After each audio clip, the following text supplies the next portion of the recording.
Hey, what is up guys? It's your boy Speed here, and today I wanted to do a brief replay analysis of Stormer's Batrider. This is an up-and-coming EU player. I believe he's ranked 25 EU, which is like, I don't want to get it wrong, it's somewhere around like 10.5 KMR. He's owning, and really what I want to focus on this video to teach you guys, an important lesson about Dota is what do you do when you are the lane shover of your team? What do you do? How do you play the Dota map? Especially when your team is ahead, even if they're behind, all these things are going to apply. But what do you do when you are the wave shover? How do you look at the map? How do you play the map? How should you respond based on your team's movements, the enemy team's movements?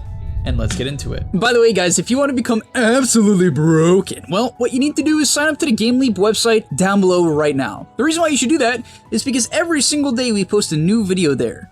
Content that you simply just will never get on YouTube, we post every single day to the website. It's really top tier stuff. I'm very proud of what I make over there. We also have other creators, many of my great friends who are top tier Dota players, creating guides about different heroes, different roles, different items, skill builds, talent builds, everything you need to know to get to the next rank. So if you feel a little bit lost, you're a little bit stuck, click the link down below. I'll see you guys there. And now let's get into the video.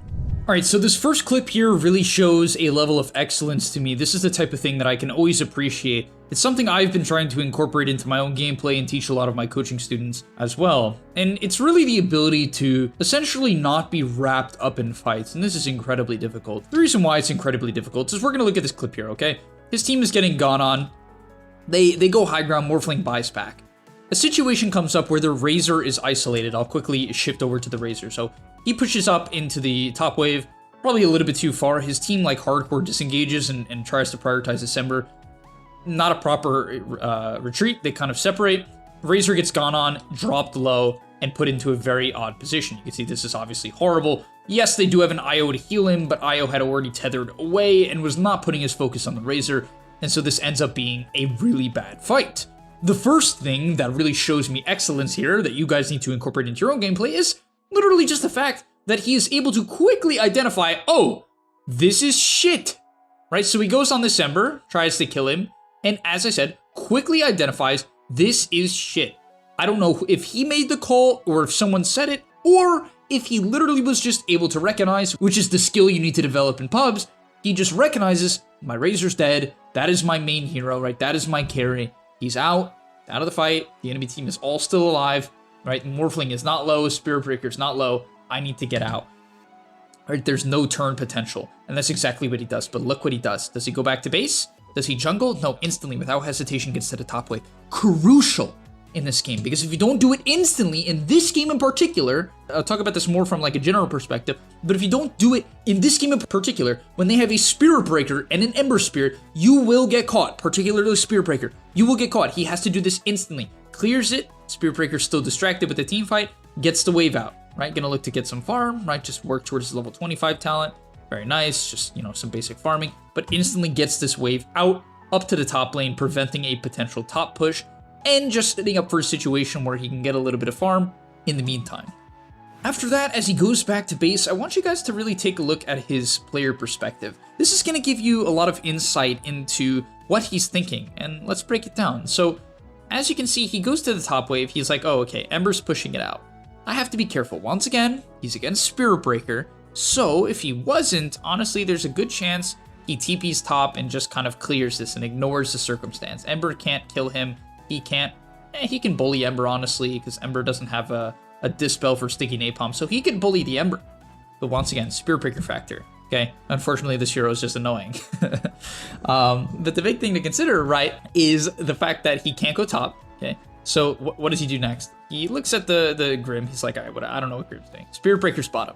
Notes the charge, right? So Spirit Breaker commits charge, boom, to the mid wave, right? He knows he can clear this. Doesn't even want to really show those still, right? You still have to be careful.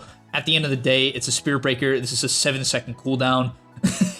You really don't have a big time frame where you can show comfortably when 3/5 of your team is dead. But I love what he does. Clears the mid wave as fast as possible. Anytime you guys lose a big fight in the mid to late game, keep this in mind. This does not even apply if you're, this applies to whether or not you're, Batrider, Ember, or just Bane. right? Even if you're a Bane and you're trying to delay the game, mid wave is almost always the most important wave to clear. It's the most dangerous because the enemy team is generally closest to mid, but it is generally where the push is gonna come from because it's the fastest. So if you're trying to push your advantage, you push down mid. It makes sense why in your average pub, the average play is to run down mid when you win a team fight. It's logical. It's risky, but it's logical. Right? It's very logical. So if you're trying to delay the game, you need to clear mid. So what does he do here? From out of vision, sticky napalm, W, rocket flare, clearing the wave. This is how you know it's a pro team. Players would just be lazy about this. They wouldn't instantly sticky. They wouldn't instantly, you know, what is it called? Flame break. They wouldn't rocket flare. Gets the wave out. Now, after that, okay, his team's respawning, can look to clear, Spirit Breaker showing bottom, clears bot wave, right? Out to bot wave. After that, his team's gonna look to smoke. However, you do have to keep in mind, well, they find a pick off onto, okay, bit of a stun stack. On top of the fact that you are the wave clear hero, I also want you guys to keep in mind, in the mid to late game, you have to constantly be looking to play the side lanes to make game-winning plays as well. This is just important. This is just as important, well, I would say in general, the ability to understand like what wave you need to clear, what wave is safe, and pushing it as far as humanly possible based on your matchups is crucial. In this game, there wasn't like very clear examples of him just like pushing a wave, then pushing another wave, and then another wave. And it's really because of the fact that they have Spirit Breaker. Not only do they have Spirit Breaker, they have an Ags Morphling, they have 2 Spirit Breakers. It's actually so sad, man. It's like, you never can split push. All they need to like really double down is an IO and a Nature's Prophet. Then it's just the, you know, the global strat. But besides the point, you can see here, like, his team's looking to make a play. So mid is going to be cleared through Rocket Flares and Beastmaster units. So you can see these pro teams always put a priority on clearing mid. Why? If you win a fight, you can get out to here, and it provides vision. If someone on the enemy team clears a wave here, then you know if the enemy team is also showing bottom, you have a gap to go. Something along those lines. Either way, you can see as the Bat Rider, this could apply to Bat Rider, Storm Spirit, Ember Spirit, Void Spirit, any of those likes, Invoker with Ghost Walk, whatever. These mobile setup heroes, he's hunting, right? Why? Because they shove in the mid wave, so they have this wave pushing in. They have a really great ward on the bottom side of the map, so if, you know, if anyone shows in this area, they will know where they are. They will be able to make a play based on that information. What do you know? Ogre match I shows, that is important. And now, because we see this Ogre, we kind of know the enemy team is a little bit separated here. We know this, right? We know they're a little bit separated. So the Bat Rider gets gone on, but he has Aegis, so he can play a little bit more Psycho. To be fair, if he didn't have Aegis, I think his current play would be a little bit risky. Still would probably make it, frankly, just have to be a bit more careful. Either way, because of the vision, the Ogre and the Grim are going to be late. They're able to start the fight onto a Spirit Breaker, who did not have Bulldoze going, so he goes down, and now the fight is extremely favorable. They're able to lasso into another lasso to pop the Lincolns, take down the Ember Spirit, Morphling over to commits, he goes down, and it's a huge fight.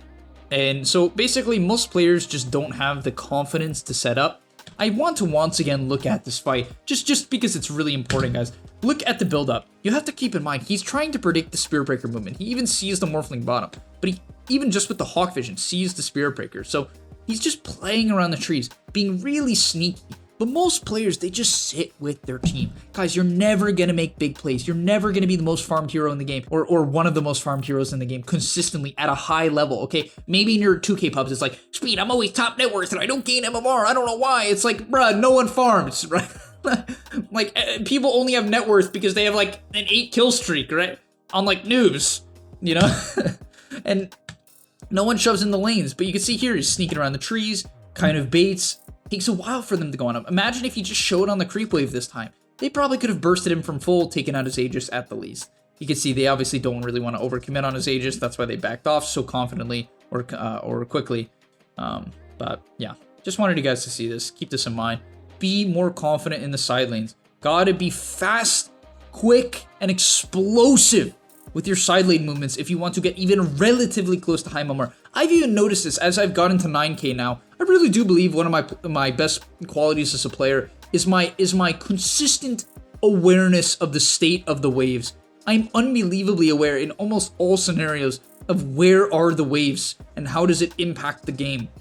Most players don't have a, you know, I'm gonna be honest, just a clue of how this impacts the game, or very little. And hopefully I can continue to show you guys that, whether or not it's through the gameleap website. The videos there are a lot more in depth, so I talk more about this type of stuff. On YouTube, you know, these videos tend to perform a little bit less well as a result of the in-depth, very advanced nature. You know, it's more of a niche interest, a niche audience, but I think it's important to cover from time to time. Regardless, thank you guys so much for watching. I hope you enjoyed. I know this was kind of, once again, a very niche video, very specific topic, but I want to make these more often so people can see, like, hey, you know, number one, there's a lot more things that I need to work on, and I feel like that's what makes Dota fun. Really, I really do.